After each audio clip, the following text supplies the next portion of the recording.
Hello, and welcome to Hello Sister, a Vampire Diaries podcast with a magical twist. We're your hosts, Christina Rosso-Schneider and Brenna Dinon. Christina, how are we doing today? I'm doing very well.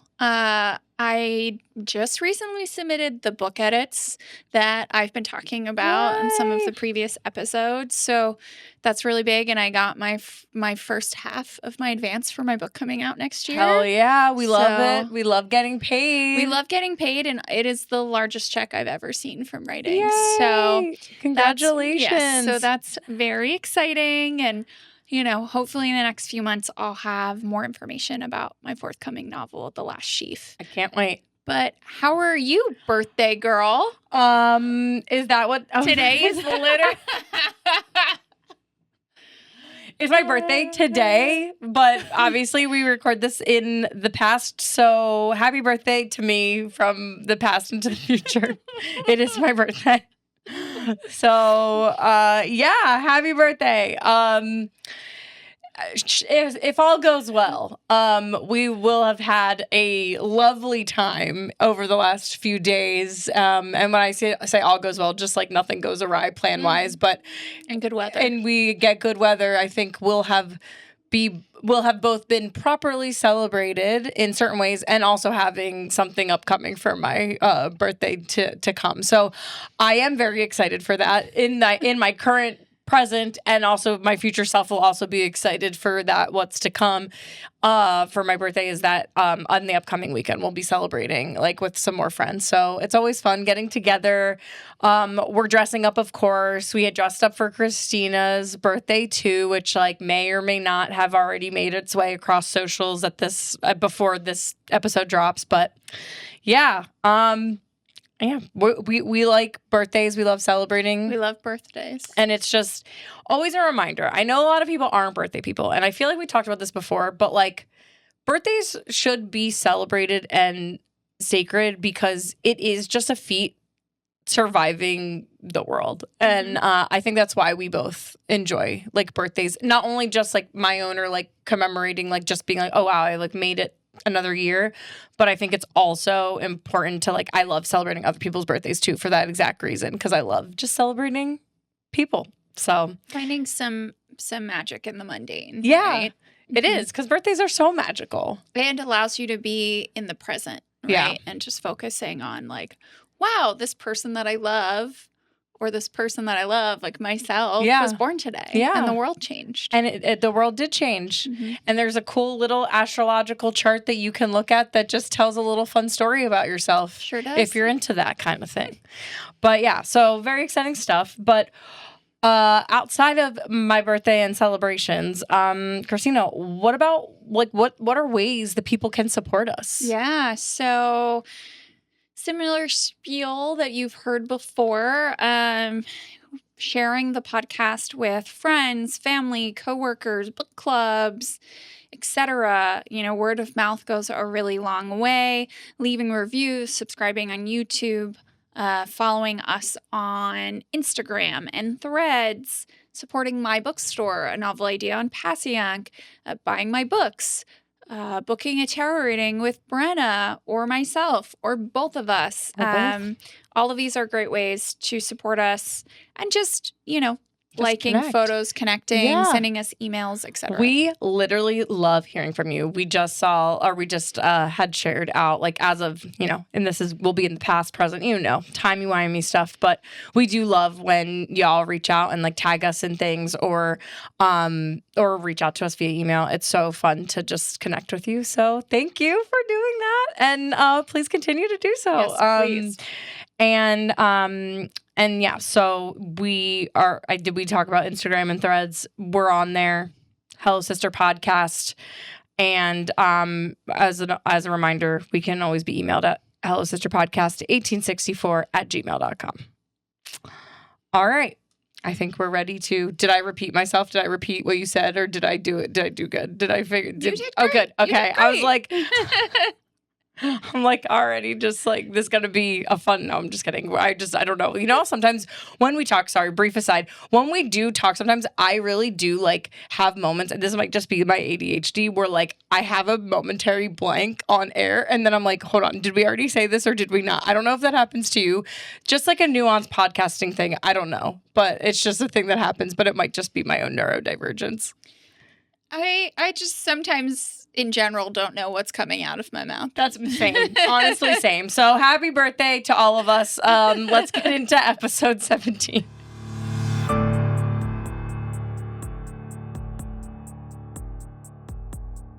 All right, let's dive into episode 17 called Let the Right One In. This episode was directed by Dennis Smith, a new name for us. I was going to say, he's new. Dennis, welcome. A lot of new players in the most recent episodes, yeah. right? This episode was written by Julie Pleck and Brian Young, and it aired on April 8th, 2010. And I just wanted to include just a small bit of trivia about where the name for this episode comes from. So it was named after a Swedish film.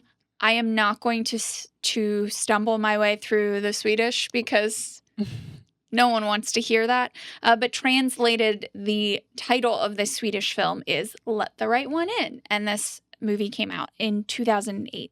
It's about a lonely boy who befriends a young female vampire. There is an American version of Let the Right One In called Let Me In that came out in 2010 and is directed by Matt Reeves. I love that you included this. I did not know that Matt Reeves directed the American film. I actually have seen the Swedish one, though. I haven't seen the American version. I think I've seen the American version, but they're both the Swedish film's like really good if you're into like it, like enjoying foreign like cinema. Yeah, and it's based well off done. of a novel. Yeah, that I believe is also Swedish. It was just like I remember I was like living in New York at the time, and we watched it for some. I mean, people were cinephile, like people who are friends with our cinephiles, so we did watch it, but it was, it was kind of like I don't know like how early I was into like seeing like foreign films, but it was definitely probably one of like the earlier ones that I was like into seeing because I was like in my early 20s, and that was not something I necessarily did when I was in high school, you know. Anyway, it was great. So definitely check it out. Yeah. Check out both of them. So then I'll share the IMDb synopsis before we jump into our deep dive for today. Stefan is forced to make a frightening decision. Matt is hopeful that his mom, Kelly, played by Melinda Clarke, will stay. And after Caroline's car breaks down in a storm, she makes a horrific discovery that shocks everyone in town. Dun, dun, dun. Actually, one of the better ones, right? I don't know why they keep needing to tell us that Kelly is played by Melinda Clarke. We got it. Yeah, I think we know that Kelly is played by Melinda Clarke. She's also very memorable. She really is. But also, I love that, like, this actually is a good one for this. This is a good overview for this. Can't say that about most of them. Okay. Yeah. All right. So here we go. Opening scene. He was a complete wuss. Never showered. Very smelly. We are at the Gilbert residence. There's a storm of brewing outside, and we open to Elena sleeping when the wind crashes open her window. Over in Jeremy's room, Anna is there and tells him she loves storms. It seems like we've picked up right from where we've ended last week's episode. Jeremy asks if liking storms is a vampire thing, citing that he thought vampires don't like running water. Anna replies that it's only Dracula and that he was a complete wuss, never showered, and was very smelly. Jeremy is amused by this and tells Anna, and Anna tells him to not believe everything he reads. He wants to know more, but she stops him and tells him he doesn't need to know because he's not going to be a vampire. He presses on and says, look, I'm not going to turn, or she he presses on to her, like just trying to like get her to do this. And she says, look, I'm not going to turn someone who learned everything he knows about vampires from Netflix. Anna questions why he wants to turn, and he hesitates to give her the answer. Jenna, someone who's not in this episode, but on my mind, apparently. Elena comes to Jeremy's door, and Anna leaves as soon as Elena knocks. She asks him to help make sure all the windows are closed, and Elena senses that there's something off with him, which is fair because he's being weird, but she lets it go. When you said Jenna there, I was just thinking about how Elena and Jeremy's names together would be Jelena, which is kind of similar to Jenna. Yeah, well, I feel like it was like the combination of like Elena, Jeremy, and Anna, just like Jenna came out, but she's also like, I'm confused why she's not in this episode, given what's that, but we'll talk about it later. Yeah, we will. We'll talk more about Twilight later in this episode during our folklore, but like Anna, the vampires in Twilight love storms. There is a very iconic baseball scene from the first movie. Oh my God. I actually remember that from my like one time watching the first movie, but I somehow remember the baseball, but don't remember anything else. Supermassive black hole plays, like the music, everything. It's so iconic. Very fun. I also just genuinely love the Netflix dig here because I don't just like when we were in high school is really when Netflix started becoming a thing, and that was I'm probably back in 2010, like in 2009 when our the show started. I'm pretty sure they were still like doing the like mail the DVD situation, which is like that's like old Netflix. Because like, did you ever do that? Like, did you ever have like? I didn't do that. I don't think I got Netflix until it was like more of a streaming. Yeah, which I think was like right towards the tail end of college that I like actually paid the money for it. Yeah, and stuff, but it's just so fascinating because it really was like this kind of transitional in the beginning Netflix, and this is like not really related to the episode, but it's just interesting to think about just in the context of where we're at in time, like how it kind of, you know, we had our for the youngins out there, when we used to have like Blockbuster and Hollywood Video and like other places where you could like go rent VHS tapes.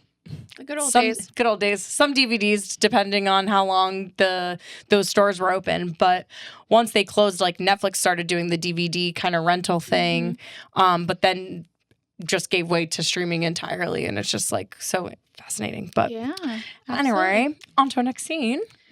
Pearl's got a patient plan. We are at Miss Gibbons' residence.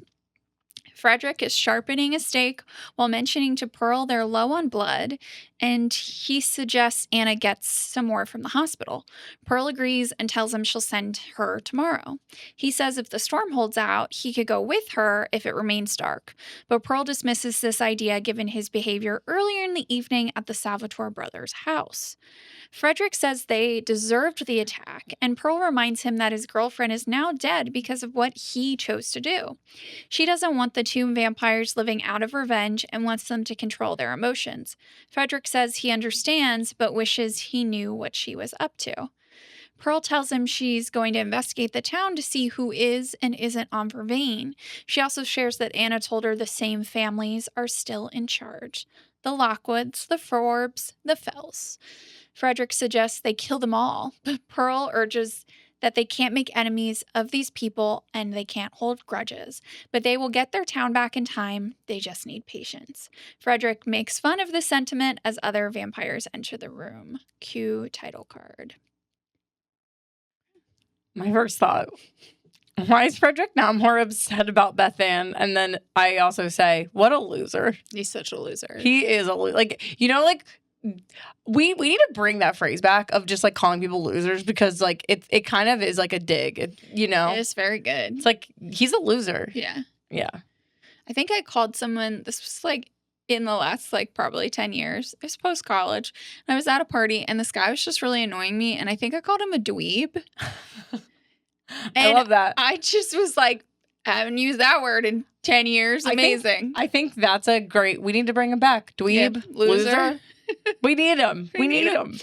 I think it's really interesting that most of the tomb vampires don't have daylight rings or daylight jewelry. So far it's just Pearl, Anna, and Harper. Yeah, that's true. Like, how did Harper get? Well, I mean, I have questions. I have questions. I have questions. I do agree with Pearl about a lot of what she's saying to Frederick in this scene, to not hold grudges or blame people in 2010 for what their ancestors did in 1864. But this feels like a real shift from her vibe in the previous episode, where she wanted to take back her town from those who stole from her. Yeah, I really agree with that. It's just very waffly for our girl Pearl over here. Like, what is... It just feels like it fits it, and this isn't the last time we're going to be questioning her alignment on things. No, certainly not. So it's something to think about. Okay, on to our next scene. You don't have to be snarky about it. We are at the Salvatore boarding house. Damon boards up the window that Frederick and Beth Ann burst through in the previous episode, which I'm still laughing at the previous scene when Damon's trying to get Stefan to help him when he's on the phone with Elena. It's still really funny. He tells Stefan and Elena that they should bust down the door of the vampire nest and annihilate the idiot that attacked them last night. Stefan brings up a good point that if they do that, they'll have the rest of the tomb vampires to face off with. Elena is pissed that Damon made a deal with Pearl, and Damon says it was more like a helpful exchange of information. It doesn't seem like Elena knows about the eye gouging.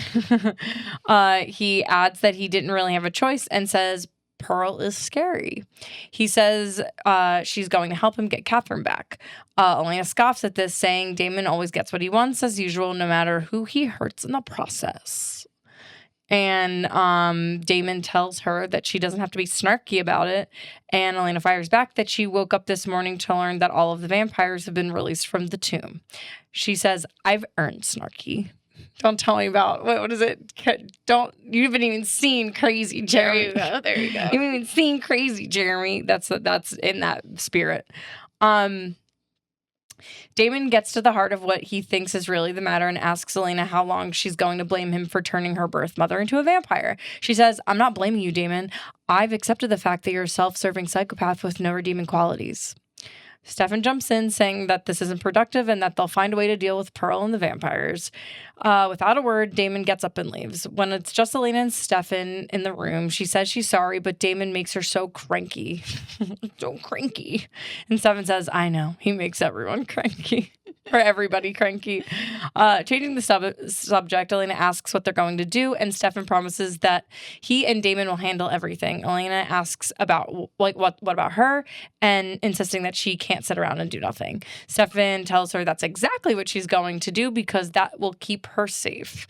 Elena tells him her safety means nothing if Stefan's not safe too, and Stefan tells her he is perfectly safe because he has Damon, the self-serving psychopath, on his side.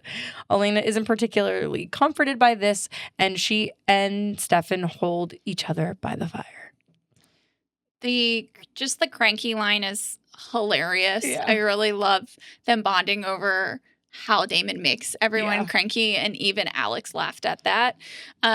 One thing we had talked about off camera that I was realizing in getting ready to record is that, Damon's whole, how long are you going to blame me for turning your mom into a vampire? And it's like, he hasn't apologized to her. No. So I'm still waiting for an apology. Yeah, I feel like she, in that moment, I mean, yeah, she can be cranky, but clap back and be like, have I gotten an apology? Right. Okay, no, bye. Right. But I do love having her tell him off. For sure. And I like that they're kind of fighting and that Damon has to be like, okay, this isn't productive. You mean Stefan? Or sorry, Stefan. That Damon and Elena are fighting and Stefan's like, okay, this isn't productive. We need to change the situation, change topics. And it's like, oh, Stefan, forever the mediator, really. Yeah, truly. All right, next scene, Our Little Secret. We're at the Mystic Grill. Jeremy and Anna are hanging out. Anna mentions she has some time before she has to meet her mom.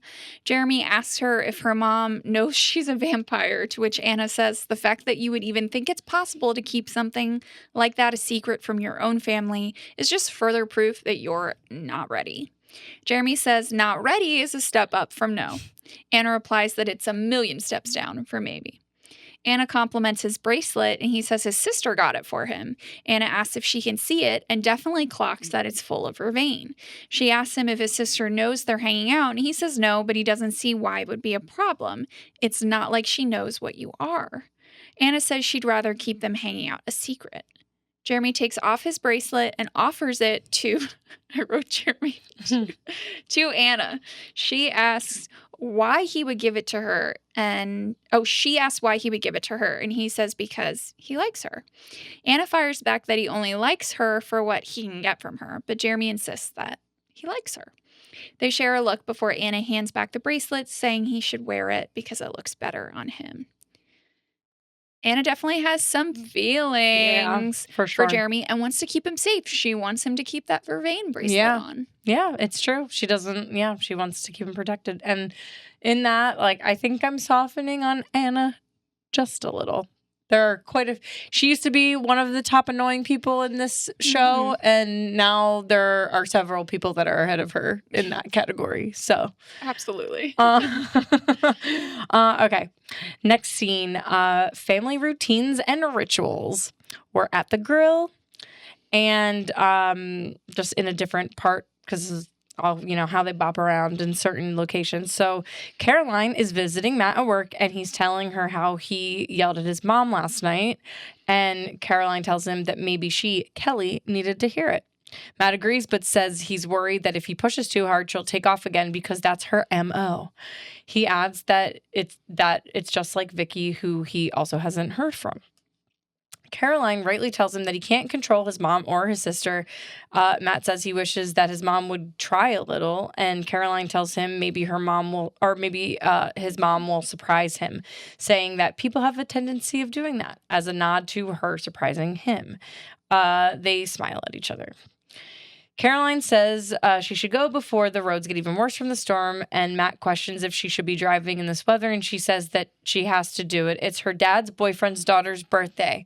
So she says we have a non-traditional, traditional ritual. I love her. Matt tells her to buckle up, don't speed, stay off her cell phone, and call him when she gets there. She asks if there's anything else, and he says yes, kissing her. Caroline looks so cute with the high ponytail. She does. The scarf, the bright green trench coat. Yeah, she's so cute. She's so cute. Love her. She's just but yeah, I just so that line, though, we have a non-traditional, traditional ritual is not my favorite line for today, even though it was up there in consideration. But I do have as a person that grew up in a blended family, I do really love that she's just paying homage to that. I don't know. It's nice.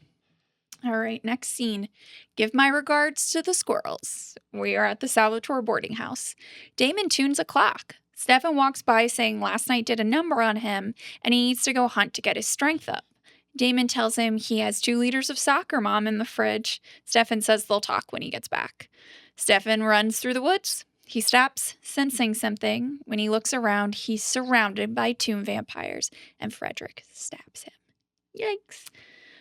All right, next scene, because these are some little baby scenes. Next scene, you're not going to like what I'm thinking. We're at the Gilberts. Elena ignores a phone call from Damon and starts going upstairs when there's a knock on the door. It's Damon. He calls her out for ignoring him, and we learn he's called her 6 times. She lies and says her phone is dead. Damon asks if Stefan is there, and she says no, and then she asks if something is wrong. Damon tells her Stefan went out to the woods and didn't come back. He says he can't get him on his phone, so he figured Stefan was with Elena. Elena then tries calling Stefan, but it goes straight to voicemail. She asks Damon where he could be, and Damon tells her, "You're not going to like what I'm thinking." Dun, dun, dun. Oh, man. I do actually really I don't have an official note here, but I do kind of just like Damon barging in to be just trying to get a hold of Elena. It's pretty funny. For 2 people that have been bickering. All right. So next scene, Pearl's not home. We are at Miss Gibbons, and Damon knocks on the door, shouting to Pearl to open the door or he'll bust in and rip her head off. Frederick answers, saying Pearl's not home. He comments on how beautiful the weather is, referring to how the rain allowed him and the other tomb vampires to kidnap Stefan. Damon asks where Stefan is, and Frederick calls for one of the other vamps. The vamps drag Stefan out so Damon can see him, and Stefan is doubled over in a lot of pain. Damon tells Frederick he's dead and goes to enter the house, but he hasn't been invited in. Frederick calls to Miss Gibbons and compels her to never let Damon, this bad man, in. And he then tells Damon, 145 years left starving in a tomb thanks to Catherine's infatuation with you and your brother. First few weeks, every single nerve in your body screams with fire, the kind of pain that can drive a person mad. Well, I thought your brother might want to get a taste of that before I killed him. He calls to Billy, who stabs Stefan again, and Stefan falls to his knees. Frederick tells Damon to have a nice day and closes the door.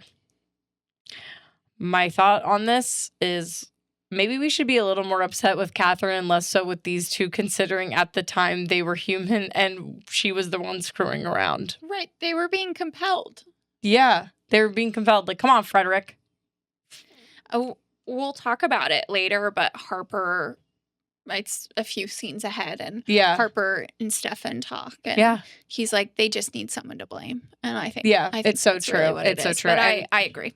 Yeah, because they're right there, and Catherine is MIA as of right now. She's AWOL. She's not around, but we can't wait to find out where she is around. Truly can't wait. All right, next scene. They want revenge. We're in the woods near Miss Gibbons' house. Elena sits in Damon's car waiting for him. She sees him running, so she gets out. She asks what happened and where Stefan is, and Damon tells her he can't get to him. She asks why not, and he tells her the owner of the house has been compelled to not let him in. Elena then says that she can get in, but Damon grabs her and tells her she's not going anywhere. Elena asks why the tomb vampires are doing this, and Damon says, revenge. She tells Damon they have to do something, and he agrees. Getting increasingly upset, Elena repeats that they have to get Stefan out of there, and Damon puts his hand on her face. He loves to touch hair, and says he knows, but he doesn't know how to get Stefan out. All I'm saying is you don't have to touch her face, bro. But he has to because it's the vampire way. They must have face contact, physical touch. I mean, he's also trying to snap her out of, because she's she's on loop, right? Like, we have to get him out. We have to get him out. But also maybe these two are maybe just not a the lot. face. Grab her by the shoulders or something. But also, mind you, these two, again, might I remind us all, just a few scenes ago, they were freaking bickering. Or, well, she was kind of just laying it on him. But, what is this? What is this with these two? We'll keep paying attention. Okay. Next scene. Miss Pearl's no longer in charge. And we are at Miss Gibbons.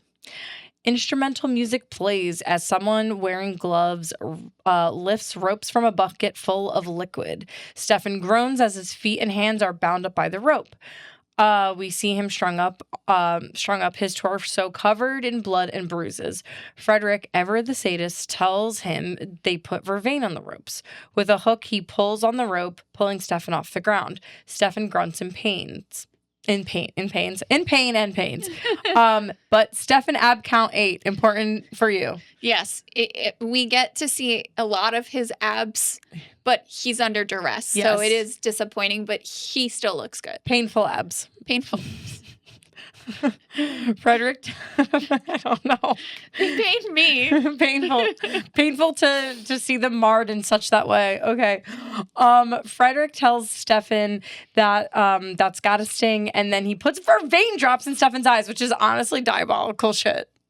Yeah. This is some Saw shit. That is some Saw shit. I hated that. I have a note about it down in the bottom, but it's just horrible. Our hero, Harper, enters and says that this isn't right, and Frederick snaps back that Stefan killed Beth Ann, who he doesn't really seem to care about that much. He tells Harper that Stefan would do the same to him if he had the chance, and Pearl is wrong. Revenge is exactly Revenge is exactly what they're here for. He then drags a knife across Stefan's chest. He adds, and then his brother. Anyone else that gets in our way? And goes to stab Stefan in the gut when Harper grabs him, repeating that this isn't right. And Frederick tells him to let go of him, and he chokes Harper as Harper says Miss Pearl will be home soon. Frederick says Miss Pearl is no longer in charge, and he tells his lackeys to tie Harper up and stake him down. Yikes. Yikes. A really tough scene. It feels so like when mommy's away, the children will decide act to out? torture this Right. other man. I've got questions. Where did these tomb vampires get Vervain? This is so valid. Like, where did they was it growing in the freaking tomb? The fact that, like, let's just think about this for a second. So Uncle Nephew Zach Yes. was secretly growing Vervain Yeah. in the Salvatore dungeon. Okay. The Salvatore brothers didn't even know about this until recently. Yeah. The rest of the town did not have Vervain until Damon started supplying the council with it. Yeah. After Uncle Nephew Zach's untimely demise, right? Yeah. So truly, how did these vampires have it? And Pearl has made it very clear, the whole eye gouging, right? That, like, no more Vervain. Yeah. So how do they have Vervain, and why would they be holding onto it? Exactly. So again, like, my thinnest idea is that maybe maybe whoever locked the vampires in the tomb did stuff a lot of Vervain down there, like, to kind of keep them at bay. But, like, that's, like, the thinnest excuse I have for them being able to, like, have gotten their hands on it, because that's the only thing I could think. But then they're like alchemists because they're making it into well, I guess drops someone got Pearl to start telling stories of her apothecary days, I guess. I don't know. But, like, it just doesn't make any sense. I questions, and because that was also my question, and then I also just said, what in the Breaking Bad is this operation down in the basement, because it really feels like it, right, with the gloves. This whole Stefan killed Beth Ann, so I'm gonna kill him thing is so stupid. It's so lame, right? Yeah, you guys broke into their house to kill them, and Beth Ann got as a result. That's just how the cookie crumbled. That's called self-defense. Yes. So, ugh. And I then agree. just Harper, heart hands. He's the freaking best. He's the best, right? Okay, another question. Why doesn't Pearl have a cell phone? We know she's learned how to use one. And so has Harper. So I feel like these two should have cell phones. Right? Or at least a bat crow signal. Yeah, and we'll also see that, there is a tomb vampire in a future scene that has a fucking iPod. So if we can have iPods, we can probably have some cell phones. Right. It seems super convenient that she's gone all day, right? When she has a mutiny on her hands. Like, she knows that Frederick is a problem. He already is not following her role. She also has just stepped outside of the room when he is, like, basically mocking her rules. Yeah. She would hear that. She's 550 years old. She would hear that. So it's just... She really just should have staked him with that wooden spoon when she had the chance. She really should have. And then, truly, the scene wrecks me. I literally screamed at the TV every time it came on. And I didn't realize I was doing it. And then Alex was like, you scream out the exact same thing, like, every time this scene happens. But seeing Stefan tortured, like, it's so awful. Paul Wesley does an incredible job. He does. He really seems like he's in pain. Yeah. And it's hard to watch. Yeah. No, he does some good pain acting. And also just, again, the Vervain eyedropper was a hard, intense choice. What is with this, like, eye brutality? I don't know, but I can't mess with eyes. Like, they really freak me out. Yeah. Like, it's just because between Pearl and Damon and then this, it's like, what is this? Right. Yeah, it's a lot of eye stuff. All right. Next scene, please. It's Stefan. We're at the Mystic Falls High School. Alaric walks through the dark halls when Damon appears. He comments on the fact that Rick is alive, and Rick tells him that he can't hurt him. Damon says, "Oh, I can hurt you all right." Damon and Alaric step closer to each other. They're kind of like squaring off. Elena pops out then and says they need his help. Then we go to his classroom where Elena explains that Stefan is being held in a house that Damon can't get into because he's a vampire, which I put the comment, obviously, Elena. Obviously. Like, yeah, we get it. Yeah. Rick gets it too. Rick also knows. He's been getting... He's the only educated person in this conversation that we know of, right? We don't know. We know that Damon likes sorority girls, but we don't know if he actually attends school. Yeah. Right. So... she tells him that she would go in, but then Damon interrupts, saying her life is valuable, and turns to Rick and says, yours, on the other hand. Elena brings up Rick's ring, and Damon recaps the events of episode 15 when Rick tried to kill Damon, but Damon killed Rick instead, and then his ring brought him back to life. Damon cheekily asks if he's left anything out, to which Rick says, yeah, the part where I try and kill you again, only this time I don't miss. Elena intercedes, pleading with Alaric, saying it's Stefan. Rick says he's sorry, but this isn't his problem. Damon says that's a shame because the woman in charge knows where to find Rick's wife. Rick says he's lying, and Damon says, am I? Why don't you ask her yourself? Coward. He then tells Elena it's time to go. Damon and Elena start to leave, and Rick says, wait, he'll go. Damon got him with that little hook. Yeah. Okay. Why is Rick just at the school again when no one else is there? Doesn't he have a home or like drinks to be had at the grill? I also think that Elena should have been the one to instigate the conversation with Rick, not Damon. Yeah, I agree. You don't have time to waste. No, just why even bring him? But why would Rick also care about Stefan? I know that they have, you know what I mean? But, I mean, I kind of feel like they haven't gotten that far in whatever kind of friendship. I don't want to call it acquaintanceship, that he would be, that invested in him. They're independent study. They're still in the early aughts of it. Yeah, so... They're still just working on their, their syllabus. Yeah, so I'm I don't feel like... I don't know, but I think...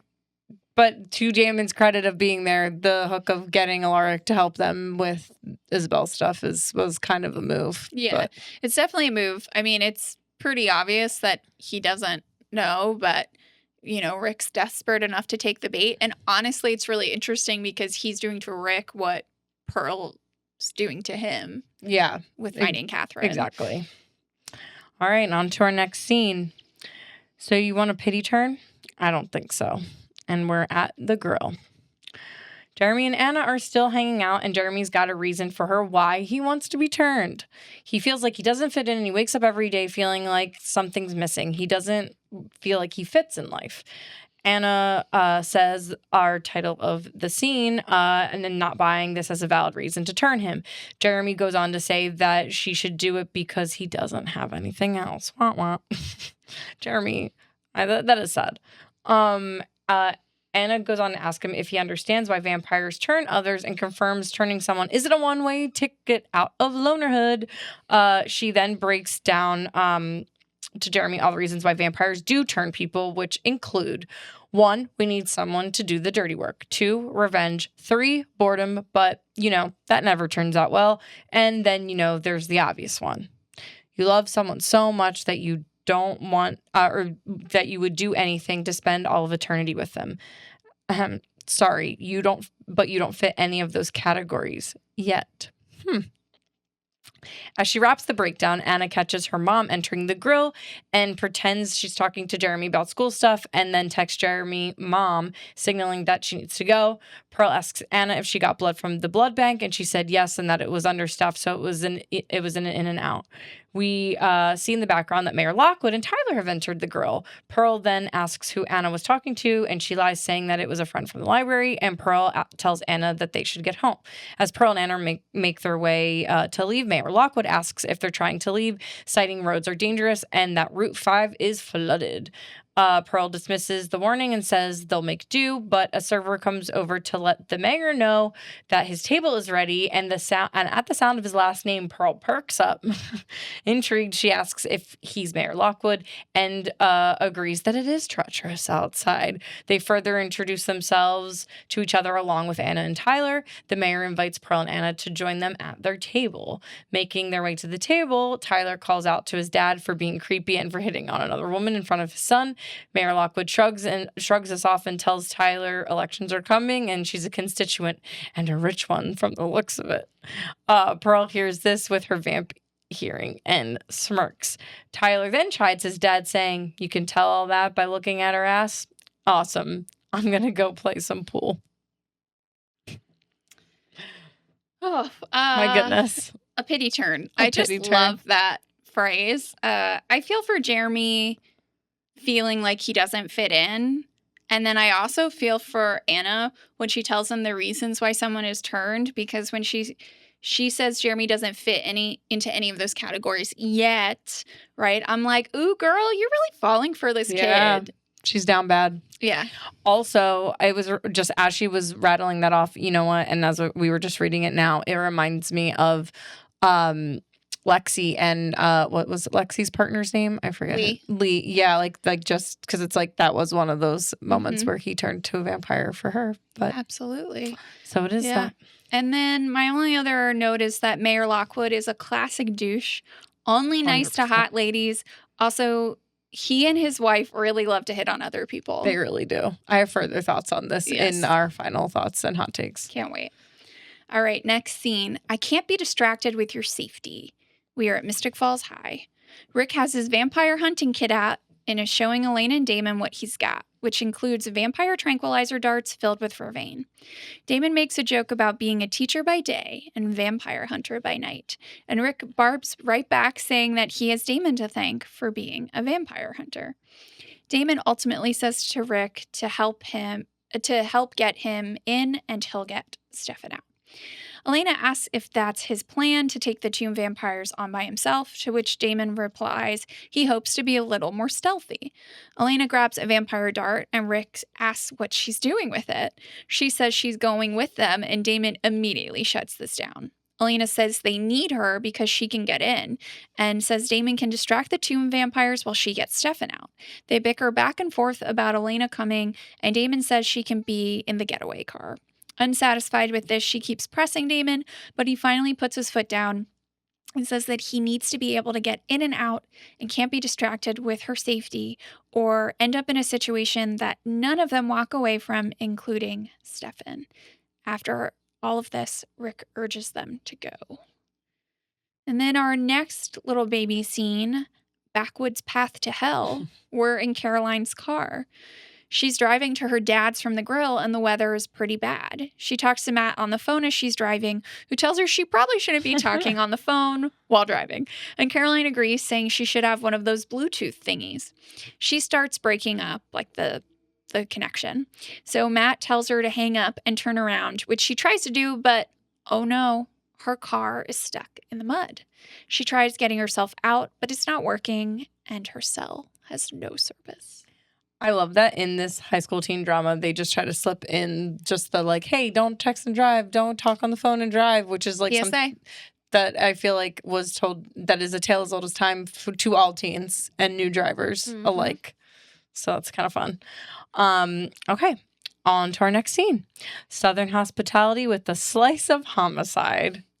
We're back at Miss Gibbons' residence. Rick knocks on the front door and Frederick answers. Using the cover of the weather, Rick asks to use the phone because his car broke down and that this was the first house he found. Frederick, assessing him most likely for a meal, allows him to come into the house.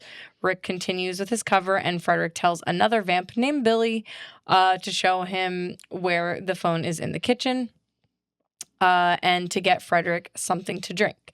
We can assume he means killing Alaric. And they walk through the house, passing some tomb vampires playing pool. They get into the kitchen and Miss Gibbons is cutting up some food.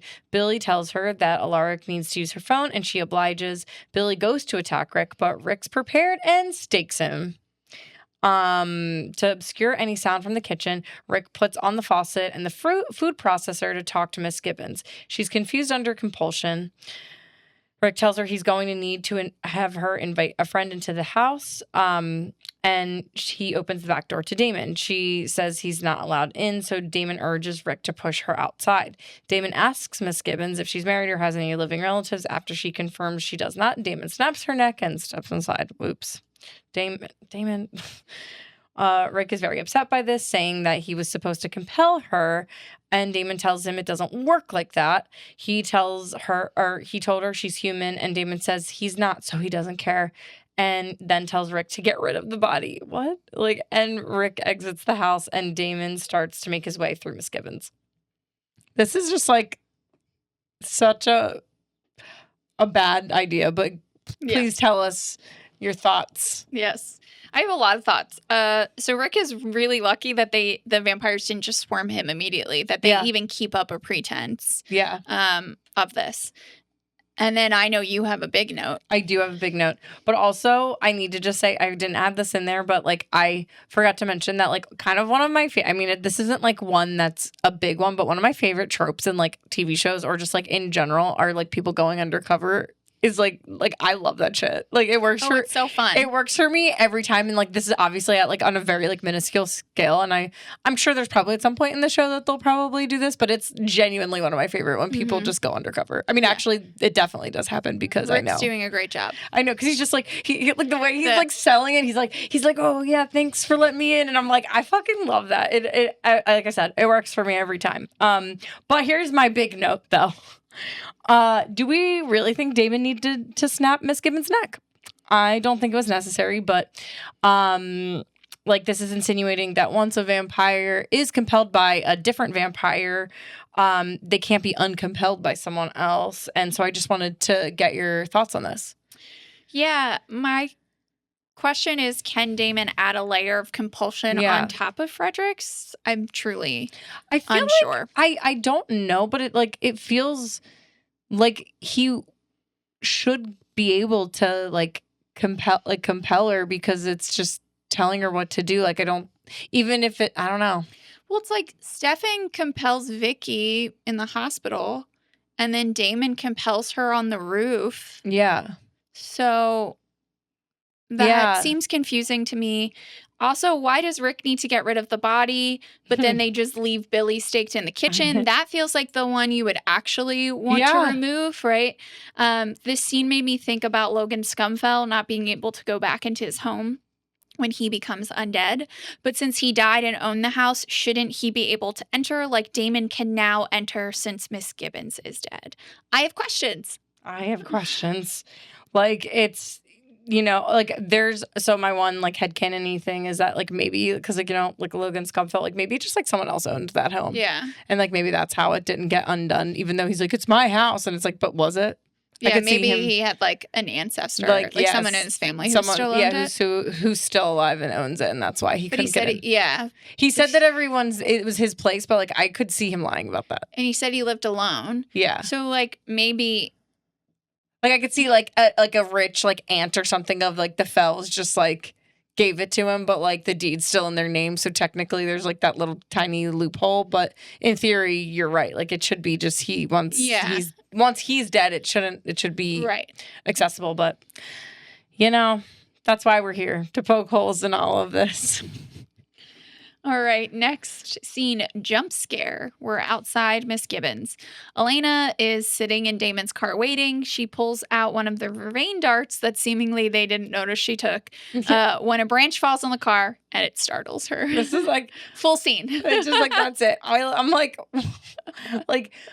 it's kind of, I guess it's literally only to show that Elena has the vervain dart. That's has to be the only narrative reason. And she's on edge. And she's just which I would. I would be too, but also I love that because we have kind of moved away from our horror because we're just so in the narrative now. We've kind of moved away from our cold open horror moments. Mm-hmm. So this kind of scratched that itch, if you will, definitely. which is kind of fun. All right, next scene. Knowing knowing one's history and not so secret texting. We are at the grill. Pearl is sitting with Mayor Lockwood, telling him that she's in the process of obtaining property, and she tells him she's heard that the Lockwoods are the largest property owners in town and have been dating back to the town's original charter.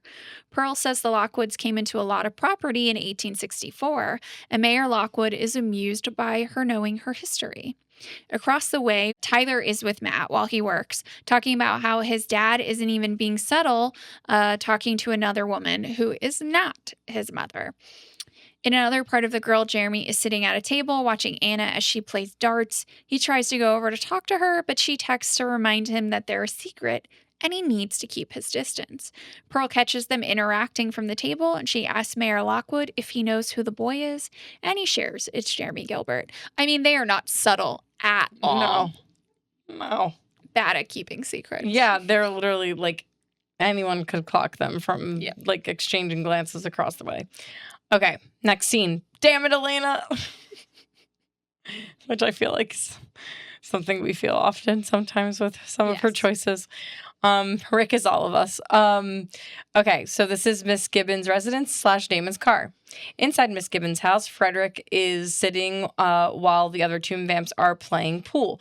He calls for Billy to see. Billy's got a lot to do I mean, he's dead now, but Billy I feel like he's been called out a few times in this episode to see he's what his number two. It's definitely his number two. Billy was his Billy. I don't know where I was going with that. I'm gonna let it go. Gonna let it die. Responsibility. Big responsibility, Billy. He wants to see what the holdup is with killing Alaric. He points and sends another vampire to go expect. When did like everyone just fall in line to fucking Frederick? That's just like what? Genuinely, I don't understand. Like he's just like you, and it's like what? He doesn't even have a daylight ring. No. I feel like the daylight ring vampires have superiority over the other vampires. They definitely Harper do. Should have superiority. I agree. Okay, so the other vampire that goes to inspect where Billy is turns off the food processor and sink and goes towards a door closet or a door or a closet. I couldn't tell like based on the house, but Damon emerges from there and sticks him. Outside, Alaric runs to the car in the rain and sees that Elena is missing. He grabs his vampire hunting bag and runs back towards the house. Right outside the house, we see Elena creeping around to find a way in. She hears some commotion inside and hides against the house and eventually finds the cellar door and goes down the stairs. She passes through a gate to a locked door, which she breaks the window to let herself inside. Girl, these are vampires. They have vampiring. Lucky for her, a tomb vamp who is presumably on guard is in the hall listening to his iPod. Or maybe Miss Gibbons' iPod, let's be honest. He does eventually get up to look around and he gets stabbed in the neck by Damon, who sees Elena and says, "Are you insane?" It's pretty close to the damn it, Elena. Yeah, it's a very damn it, Elena. All right, next scene. Give me a hand. We're in Caroline's car. Oh my God, I didn't even realize it. That's what I named the scene. It's one of my better ones.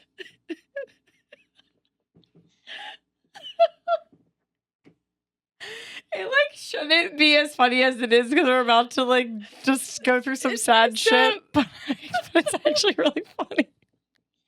Just some real dark humor. I love it. All right. This scene, give me a hand. Caroline. I can't unsee it. Okay, I'll stop. Oh, man. Okay. Caroline's car is stuck in the woods, and she doesn't have reception. Her frustration grows to the point where she turns off the radio, steps out of the car to see if she can get better reception elsewhere. Luckily, the storm seems to be dissipating, but it's dark out now. She continues to walk around to catch a signal, walking by a waterfall, which is not safe. No. And unfortunately, and not surprisingly, she slips and falls down the hill. As she tries to get herself back up, she reaches for a branch that is entangled with a human arm. Give me a hand. Give me a hand. It's so funny. Oh my God. Next scene, 145-year-old grudge. We're at the grill. Anna's wrapping up in the restroom and spots her mom in there. Pearl calls her out for fraternizing with Jeremy. She says he's her friend, and Pearl reminds her that his family is responsible for her being stuck in a tomb for over a century. Anna defends her friendship with Jeremy by saying just because he's a Gilbert doesn't mean he'll make the same choices, which is honestly a fair point. Pearl tells Anna she wants her to stop seeing him, but Anna says she can make her own decisions. Pearl tells Anna to stop acting like a child and that Jeremy will turn on her as soon as he finds out that she's a vampire. But Anna reveals that he already knows and he likes it. Pearl is caught off guard by this and slaps her daughter. Yikes. Anna touches her face and the two exchange looks. Back in the grill proper, we see Jeremy watching Anna as she exits the bathroom. She texts Jeremy saying she'll turn him. My only real note with this is, so your evolution, and forgiveness and worldview and everything stops with the Gilberts, huh, Pearl, right? Apparently. So much for we are smarter than that, Frederick. These people are not our enemies. We don't hold grudges and resentments, because she's certainly holding it against the Gilberts. She sure is, because Johnny Gilbert was just, I mean, do we feel like Pearl liked him? Yeah, I think I feel like that's him. Probably why. Yeah. They love holding a love grudge. Maybe Jeremy kind of looks like him. Oh, yeah. I mean, not really from what we've seen. But no, but maybe. Yeah. But maybe there's a resemblance. Yeah. I don't know. Oh, man. Okay. You rescue, I'll distract. And we're at Miss Gibbons' residence once more. Stefan is strung up, as we know, and we see Harper is tied to a chair with stakes in his legs, pinning him down. Stefan thanks Harper for trying to help him. Harper tells Stefan they just needed somebody to blame and punish. Elena then rushes into the room, and Stefan says that she shouldn't be there. She's immediately followed by Damon, who tells Stefan she was supposed to stay in the car. Damon goes to stake Harper, but Stefan says, not him, and Damon leaves him be as they get Stefan down from being strung up by the vervain rope, which Elena does help in this instance, since she can touch the vervain rope without hurting herself. One good thing that she can do to assist in this operation here. Damon hurries them along, but Stefan wants to help Harper out by getting the stakes out of his legs, and Elena helps before they exit with Damon. Upstairs, the other tomb vamps are listening to music and still playing pool while Frederick is sitting in a chair.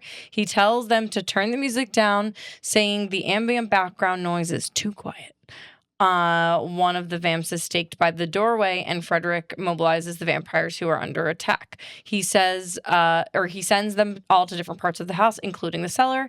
He pulls out a stake he pulls a stake or vervain dart. Oh, he does. Really he does. Dark. Yeah, because it's this episode is very dark. It was definitely hard to kind of see everything in the house. Is so dark. It's just very dark, dimly lit, so it's hard to see exactly what is in there. Yeah, so it's he pulls something out of one of the dead vamps, but it's just hard to see. Okay. Outside, Elena is helping Stefan get to the car, and he's not doing too hot. So he falls and takes Elena down with him, and in the fall, she cuts her hand. And Stefan asks if she's okay. They try to keep going.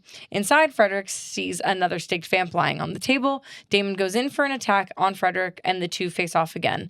Other tomb vamps come to Frederick's aim and grab a hold of Damon and start beating down on him, but Damon is actually surprisingly holding his own. Another vamp comes down the hallway when Damon's back is turned, but is shot by Rick with his stake gun. Damon tells him that he's going after Frederick. Back outside, Elena and Stefan make their way to the car, but when Elena goes to start the car, the ignition has been removed. They're attacked by Frederick. Frederick takes Stefan out of the car and starts beating down on him. He grabs a branch and shoves it into Stefan, saying that this is for Bethan, who he doesn't seem to love, but also does love, I guess. And just as he's getting ready to stake him for good for being trapped in the tomb, Elena stabs Frederick with a vervain dart. Frederick missed Stefan's heart, but he's not doing well. So Elena pulls the branch from him and is panicking, understandably. We cut to a commercial break and come back inside the house to Rick moving through the house with a stake gun. He's attacked by another vampire, but is able to stab him with a vervain dart. And Damon emerges from another part of the house saying that Frederick is gone and that Rick says they should get out of the house. Damon says he's going to kill him, meaning Frederick. As they get outside, they see a host of tomb vamps advancing on them. Damon asks Rick how many more vervain darts he has left, and he says 1, and Damon says, that's not going to be enough. Oh, man. This is a big action sequence, and it is, other than it, like, being, like, pretty dimly lit. Like, I think it's, like, well executed in the sense that there's just, like, well executed in the sense that the production team did a good job at executing this. Absolutely. Maybe not how they decided to configure this operation, but I would say that I think on the production side, it's pretty fun. Yeah. And I'm glad that they helped Harper, but, like, I would have liked them to help him maybe a little bit more. Yeah. Because they just kind of undo the stakes and then go, all right, we're just going to get Stefan out and let's leave him there. It's crazy. Justice for Harper. Yes. We love Harper. He's our hero. Another question. I have questions. Why are all of these vampires, besides Harper, Frederick's lackeys? Also, he's like the worst bad guy. He's been in charge for maybe a few hours and everything has fallen apart. He literally is the worst. And I don't understand why people were listening to him. Because, like, they all kind of have, like, the same vampire agency. It's like, why the fuck would you listen to this guy? Right. And then I literally laughed out loud at the, like, at writing this. Elena's very talented at falling and cutting herself. I cannot. She really is. Like, I know Stefan takes her down in that moment, but, like, she cuts herself on seemingly nothing. Yeah. And then it's, like, still bleeding even, like, after a while. Another question. And, like, the transcript didn't totally explain this for me either. So I know they say it's, like, something with the transmission or whatever, but, like, Elena's supposed to be the getaway driver, but she doesn't have the keys. What? She was sitting in the driver's seat. Yeah. And then went into the house. So where are the keys? I mean, did she have the keys and, like, and then there was just nothing to put it in, like, they, like, removed a thing, or was it the keys that were not there? Like, I don't know. Because it said, like, in the transcript, it literally said the ignition was missing. Right. Yeah, it's dark. It's dark. Again, it's dark, so it's kind of hard to see what is actually happening. I don't think she has the keys in her hand. I think she reaches for it, and, like, the keys aren't there. But yeah, it's dark, and I was like, rule number 1 of being, well, 2 rules of being a getaway driver. A, don't leave the vehicle. No. And B, know where the keys are at all point. But also, if you stay with the vehicle, no one can tamper with it. Exactly. So, just saying. Also, I do want to thank her for saving our boy. Obviously, Stefan is in rough shape, but maybe she should stake Frederick with the branch that she pulls from Stefan so that he's dead. It always bothers me in horror movies and TV shows when they have the chance to kill someone and need to, and they don't, and then it goes sideways. And of course, it's going to go sideways here, so kill him. You know, like, also as Damon and Rick are going through the house, like, fighting someone and hitting them with their vervain dart, you're not killing them. They're going to get back up. No, they're going to get back up. So you should do the dart and then stake them. Yes. And then keep going, right? Has Elena had, like, I don't think she's had a vamp kill at this point. She was kind of holding her own with Noah. She was being very creative. Well, she's attempted, but, like, she hasn't, I don't think she's actually, like, fully staked a vamp. Thus far. I don't think so. Because, like, with Vicky, Stefan got in there. Mm-hmm. Noah, that was kind of a 1-2 job with Stefan and Damon.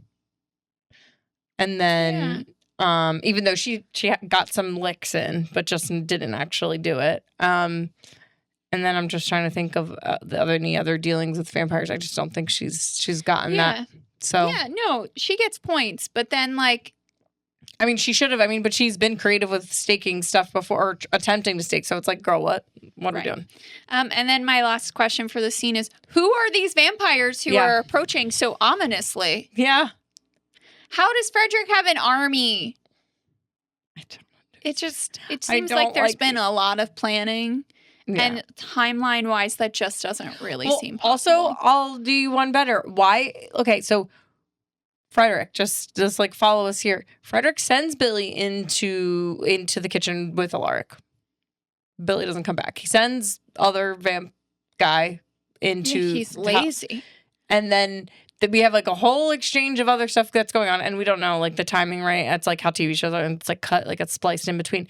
But then we come back on to him, and he's just still sitting listening to music while the vampires are playing like pool. a girl dancing in front of him. Yeah, and then he just like just I don't. And then he goes turning the music down. He's like, it's too quiet, and it's like.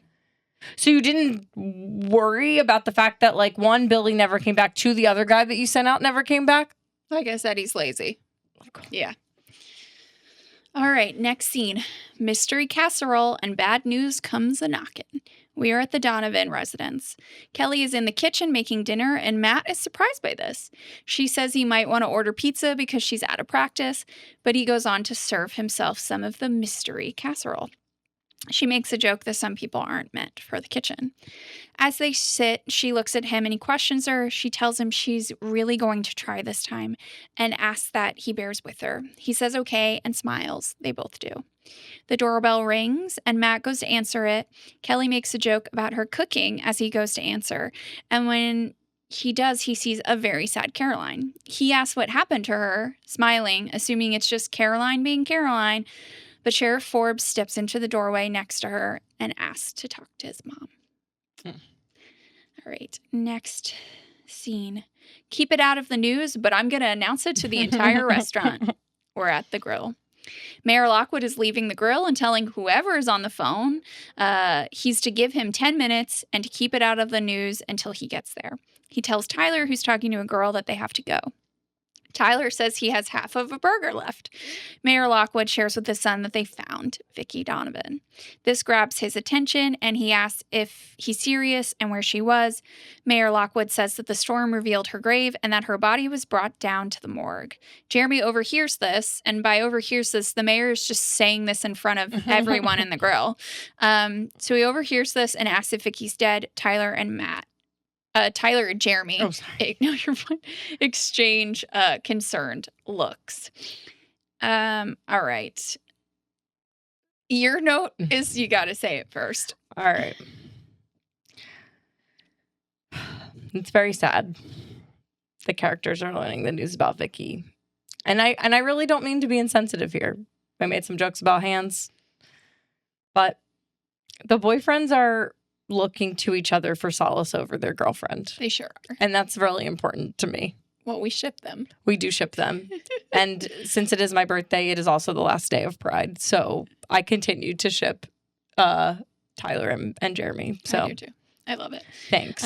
Also, way to keep it quiet, Mayor Lockwood. This is the only business we've ever been inside in town. Some sensitivity and tact would be appreciated. Yeah. And like to piggyback off that, I do love how he says to keep it like it just, and I know we kind of like you touched on it with like the title of the scene, but it's like he says keep it out of the news, but then directly talks about it out loud to the only place where everybody goes out. So like it's you may as well be on the fucking news because you're announcing it to the bar that like is the only place that people go to. Right. And like you're saying it to your son, to the random girl he's talking to, Jeremy's there, etc. Yeah. Like, and other people can definitely hear because like Jeremy's like a few like bits back. Like so it's like enough that he hears it. So there's more people that definitely hear it. Yeah. That shit's gonna go viral. Viral. Oh my gosh. If there was TikTok in this day, all over. Yeah. All right. Next scene. I trust you. We're in the woods.